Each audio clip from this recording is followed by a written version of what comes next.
లక్ష్మణ్ రావు గారితో మనం మాట్లాడదాం. లక్ష్మణ్ గారు, ఇప్పటి వరకు పార్టీలకు అతీతంగా కూడా మీకు సర్వీస్ చేసినటువంటి పేరు అంటున్నారు. అట్లాంటప్పుడు ఆ మూమెంట్ అంతా ఎట్లా పోతుంది? ఇక్కడ జ్యోతి గారు మీరు కూడా చెప్పండి. ఇక్కడ బీఆర్ఎస్ శ్రేణులందరూ కూడా ఒక ఉత్సాహమైన వాతావరణం అయితే ఈ ప్రచారంలో కనిపిస్తుంది.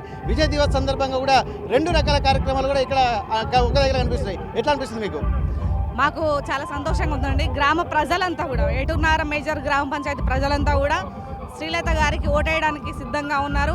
ఇక్కడ ఎవరైతే మంత్రి బినామీని పెట్టి రకరకాల ఇది చేస్తుందో, నెలకొక్కసారి ఏటున్నారం వచ్చేది, అలాంటి 10 రోజుల నుంచి ఇక్కడ పడుకొని మా అభ్యర్థి మీద రకరకాల దుష్ప్రచారాలు చేయడానికి చేస్తుంది. కానీ వాళ్ళు ఏం చేసినా కూడా ఖచ్చితంగా 11వ తారీఖున రోజున ప్రజలందరూ కూడా రింగు గుర్తుకు ఓటేసి బినామీని సునామీలో కొట్టుకుపోయేటట్టు చేస్తారని చెప్పేసి సందర్భంగా తెలుస్తాం. ఓకే, ఇప్పుడు అన్ని ఎక్కువ అధికార పార్టీగా ఉన్నటువంటి ఒక కాన్ఫిడెన్స్ అయితే కాంగ్రెస్ పార్టీ వ్యక్తం చేస్తున్నారు కదా, మరి ఇక్కడ మీకున్నటువంటి అడ్వాంటేజ్ ఏంటి? ఇక్కడ ఏటూరు నగరంలో శ్రీలత గారు పక్కా లోకల్, ఇక్కడనే ఎప్పటి నుంచో ఉన్నటువంటి కుటుంబాలు. మళ్ళీ మా లక్ష్మణ్ అన్న కూడా ప్రతి 10 ఇళ్లలో 2కి సేవ చేసిండు. గవర్నమెంట్ హాస్పిటల్ అన్న ఇక్కడ అంబులెన్స్ ఇవ్వడం జరిగింది.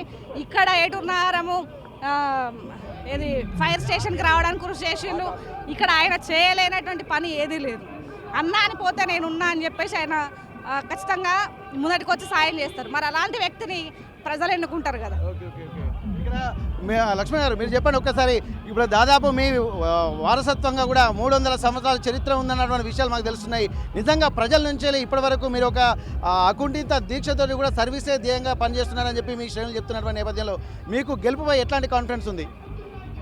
100కు 100% 4000 పై మెజార్టీతోటి మేము గెలవబోతున్నామని చెప్పి మీకు తెలియజేస్తున్నాను. 16కు 16 వార్డు మెంబర్లు మేము గెలుస్తున్నాం.